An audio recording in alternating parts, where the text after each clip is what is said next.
NFL news of the day, another firing for the New York Jets. What it means that GM Joe Douglas is out. Mix in some mixin' with the beatdown. Texans on track. Cowboys buried under the track right now. And as raucous a celebration as we've seen for the Rookie of the Year. Take What does this honor mean to you right now? This is cool. Paul Skeens is chalant is not. Let's go around the horn. Party animal. Should be That's doing usually what I backflips. say when I do a show with Isola. At least one of them should do backflips. It's cool. You would do backflips too. We start with news of the day from the NFL. The Jets firing general manager Joe Douglas. Kaboom. So head coach and GM now gone, not even Thanksgiving yet. Last week, Aaron Rodgers said his intention was to play in 2025. With each loss and people losing jobs, the fog is getting thicker and the Jets are getting grounded. Around the horn in New York and Frank Isola on the Douglas firing and what it means going forward for the New York Jets. Yeah, Tony, the Jets are an MESS, and they've been that way for a long time. And Joe Douglas, it looked like he was going to be out. I mean, they are 34 games under 500 since he took over in 2019. The timing of it is a little odd. But, you know, when you're an organization that thinks we'll solve things by firing our head coach, we'll bring in the quarterback's friend who's a wide receiver as if that position changes things, and now we'll get rid of the GM. Let's face it. Does it all go back to Aaron Rodgers blowing out his Achilles? Maybe. Does it go back to even acquiring Aaron Rodgers? Maybe so. You know, they turned the keys to the franchise over to this quarterback, and I'm not blaming him for last week. They should have won the game. That's on the defense. But let's face it, Aaron Rodgers has to take a lot of accountability here. This thing has been an absolute disaster. Justin Tinsley. This is a cataclysmic failure from a franchise who has multiple TED Talks on cataclysmic failure.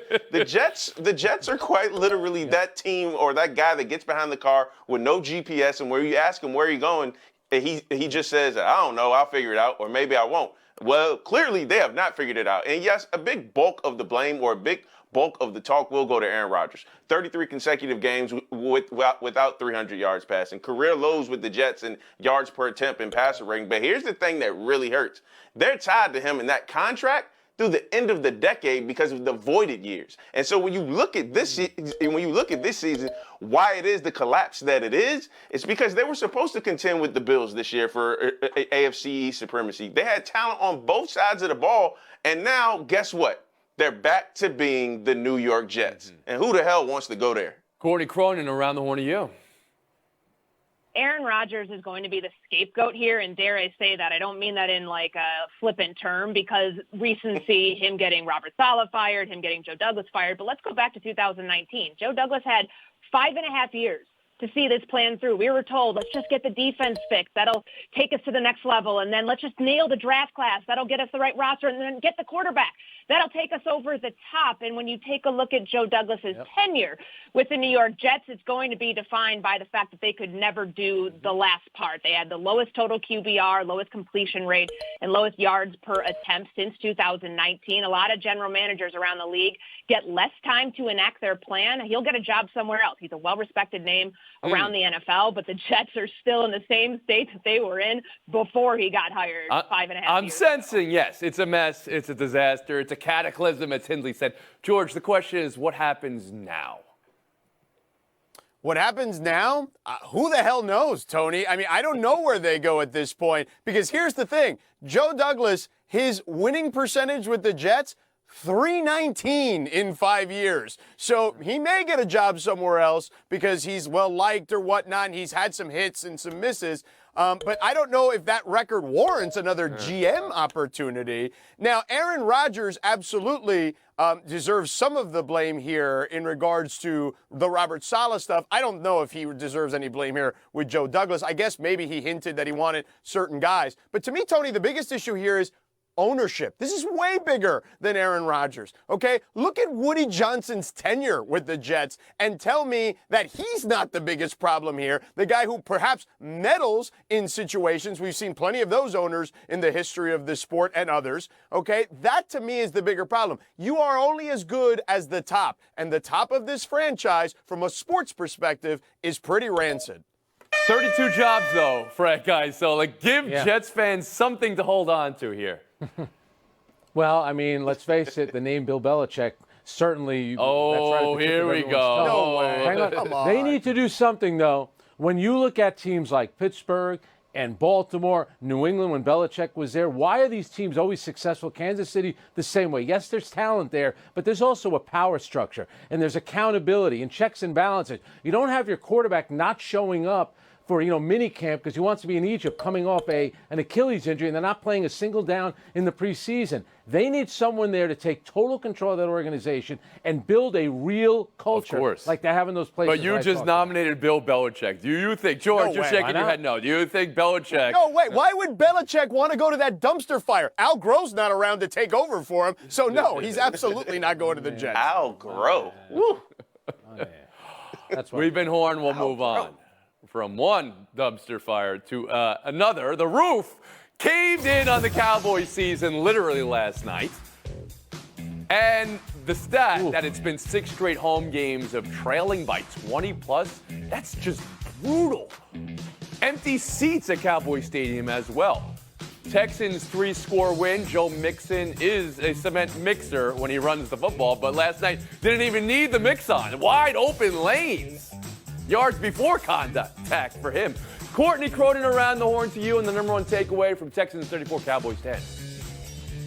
Let's start with the dumpster fire part first. The fact is the Cowboys are not getting any better. This is going to be a long 2 months to watch this team, which has as many touchdowns inside AT&T Stadium through 11 weeks as the Detroit Lions do. Let that sink in for a minute. But I look at the Houston Texans, a team that is legitimately in the mix for the playoffs right now in the AFC, and I've got a lot of concerns, Tony, about this offense. Yes, they were able to use Joe Mixon, the offensive line, get things going, but C.J. Stroud's thrown 2 touchdowns in the last 5 games. There was that stretch between about 3 minutes left in the first quarter till the end of the game where the offense was stagnant. They let the Dallas Cowboys kind of sneak back in here, 3 of 11 on 3rd down. I still have questions about the viability of this offense when it looks like Stroud has progressed a little bit, but either way, it's a win that puts them squarely in the mix in the AFC playoffs, which at this point of the season, they need going. But that's a takeaway there, that a 34-10 win wasn't as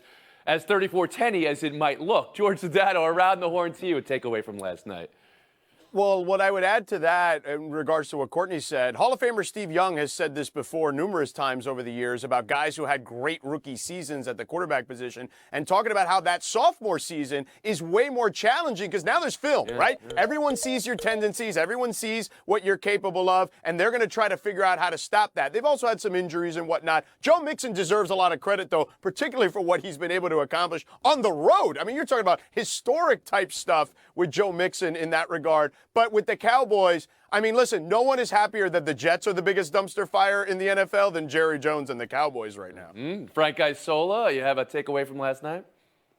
And, I mean, the Cowboys, they can't win a home game, and they've been outscored by 118 points. That's hard to do. And they were really good the last 2 years. They didn't play well in the playoffs, but they were having home playoff games. So I don't know what's happened to them. As far as Houston's concerned, if Mixon can run the ball like that, that's going to make Stroud a better quarterback. You know, Stroud was terrific last year, but everybody was ready to put him into Canton. Let's just dial it back a little bit. He still has a lot of growth in front of him. What would concern me about him, especially with his accuracy, if they play a road playoff game, cold weather, that could be a little dicey. But I think he's kind of come back to earth a little bit. He'll be better for it. He needs to start winning games like he did last night. That's a game they have to have. Justin Sinsley, takeaway from last night.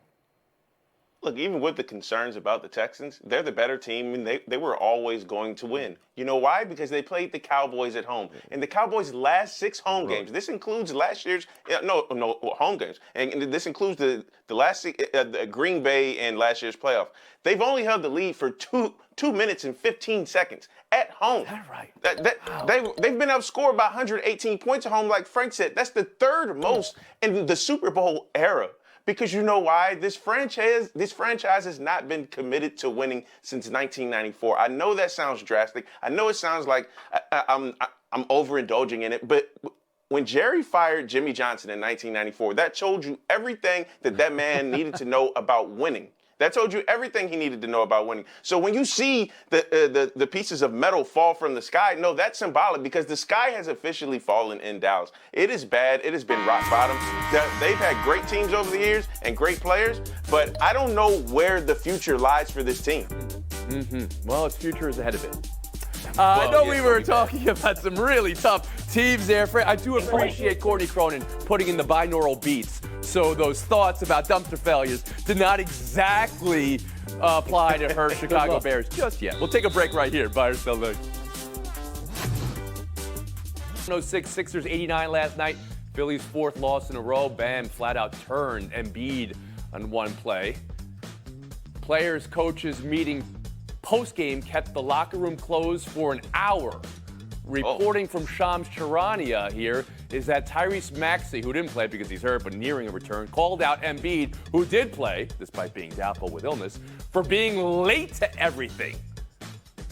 More reporting here that players want Coach Nick Nurse to coach harder.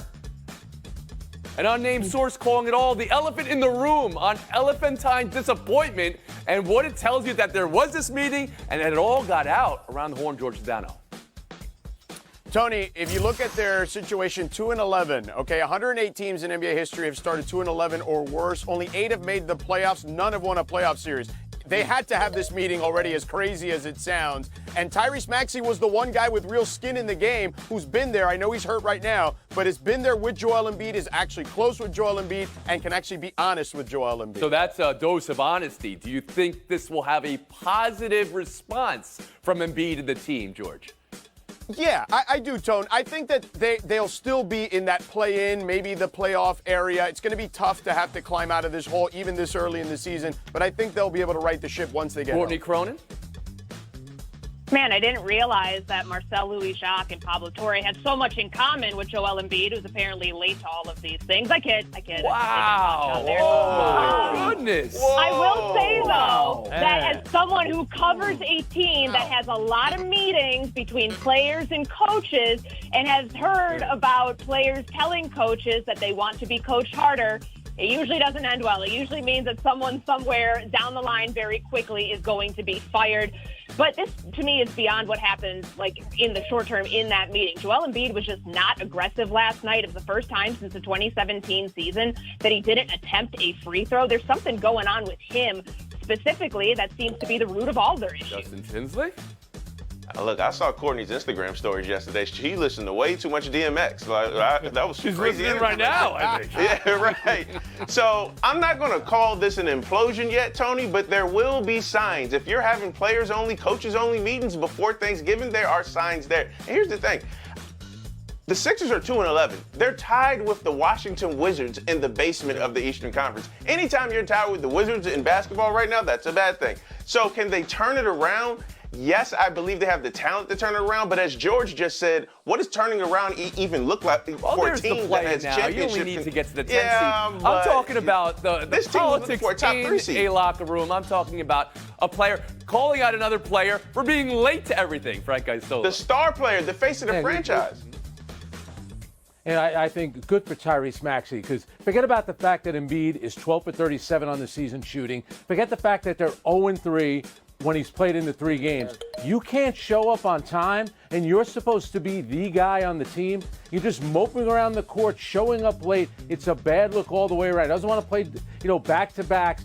When your teammates are mad at you about something like that, that speaks volumes. Forget about the fans and the media. That's a teammate that cares. We need Embiid to care that much as well. Buy or sell 2, college football playoff ranking, edition 3, T-minus 2 hours. Don't expect many changes after a week where everybody won, minus BYU and Tennessee. Something to chew on from Lane Kiffin about jockeying in the SEC. I've talked to other coaches, so I'll just kind of give you the feeling from some other coaches that, they don't want to be in it. The reward to get a bye versus the risk to get knocked out completely, that's a really big risk. Courtney, would a 3-loss SEC team be better resumed than some of these other teams? And should playing in the conference championship be a concern for them around the horn of you?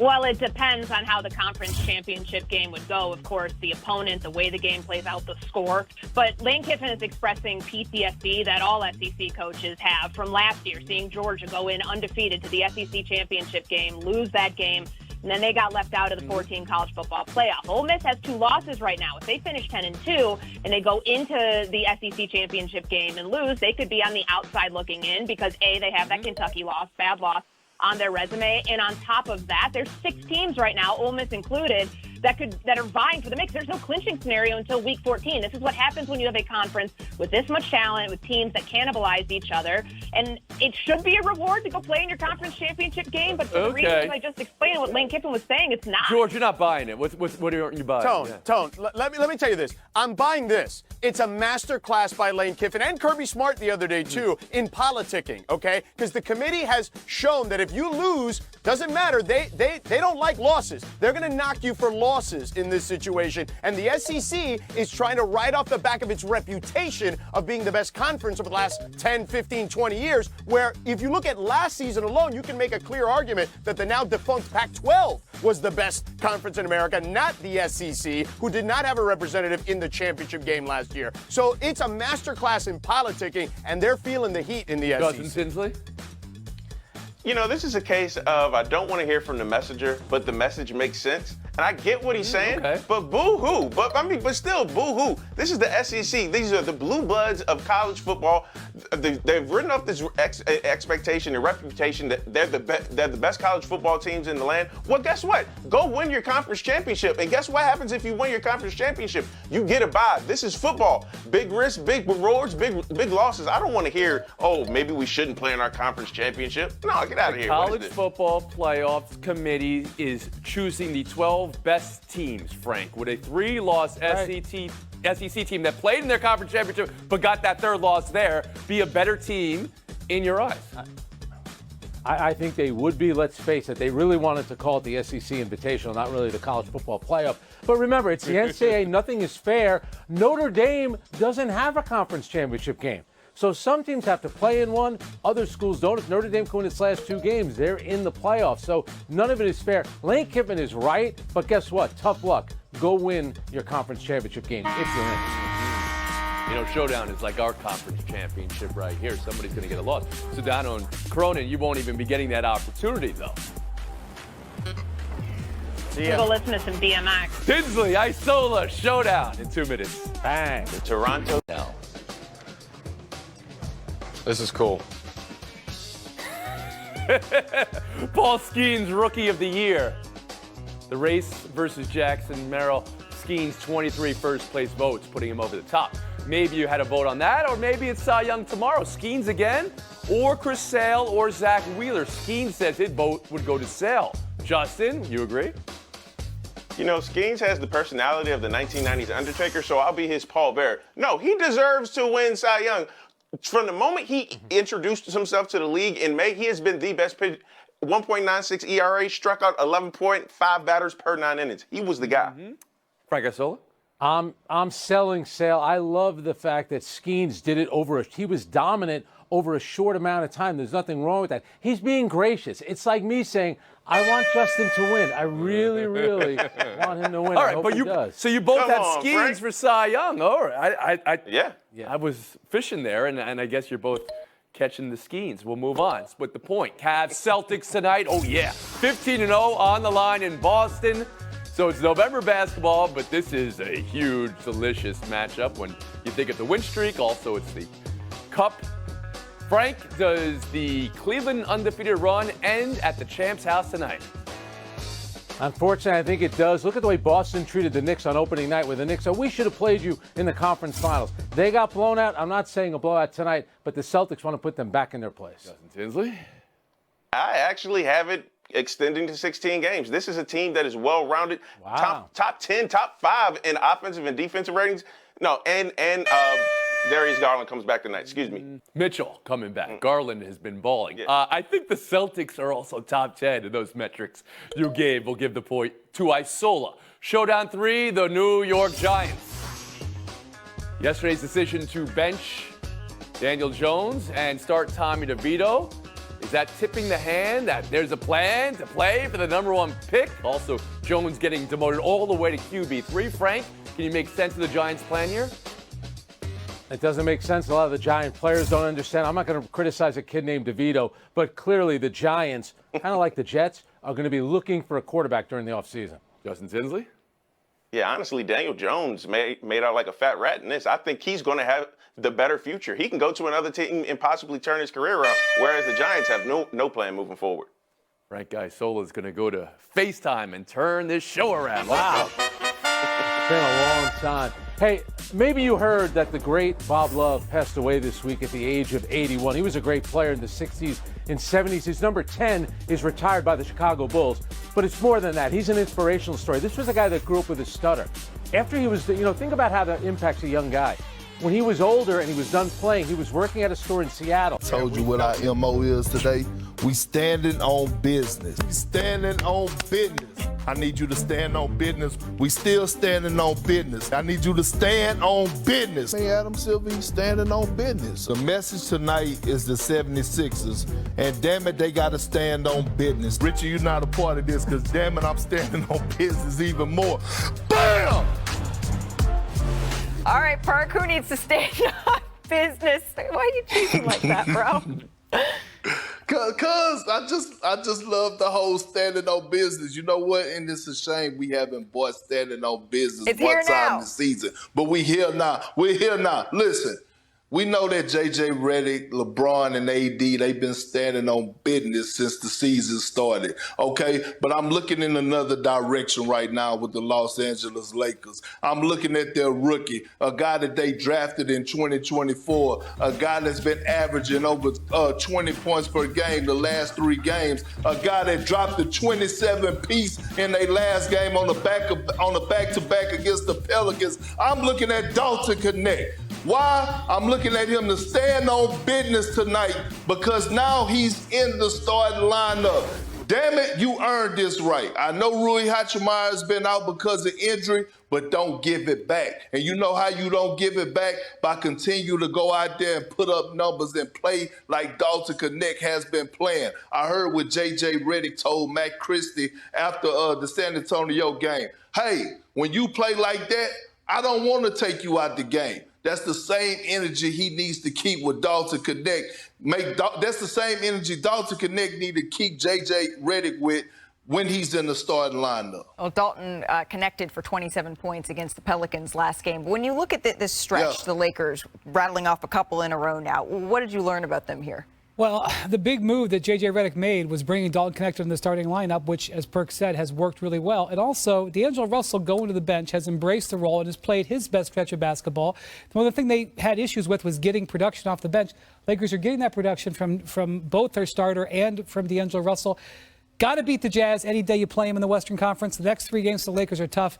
Need to win tonight for NBA Cup reasons and to get this winning streak. Yeah, to get back to the Cup. This is almost, I hate to say it because it's early and we're like 12, 13 games in, but it is a Group of death. Group of death. Must-win game. It is. I think that they're in the group of death light. I think the Warriors group is. There's like a couple. There's tiers here. Look, the only thing I have to add is this starting lineup is working. 91 points last game. You don't move that. You don't shake that. And again, like when we started off the season, we knew LeBron James was capable of triple doubles. We knew Anthony Davis was capable of being an MVP, but they needed some connection with the rest of the group. Yeah. 3-point shooting has been an issue. Dalton has connected, and then also Reeves has done a good job. I think he had 7 assists last game, passing the ball around. What you like about that, Hurt? I just have loved it. And the amount of times we can connect the dots here is really doing it for my about the punny self. diet group of death. Diet. You workshop it, Brian. We're going to go to break so you can workshop it a little bit. Coming up, the Cavs, the Celtics, they get ready to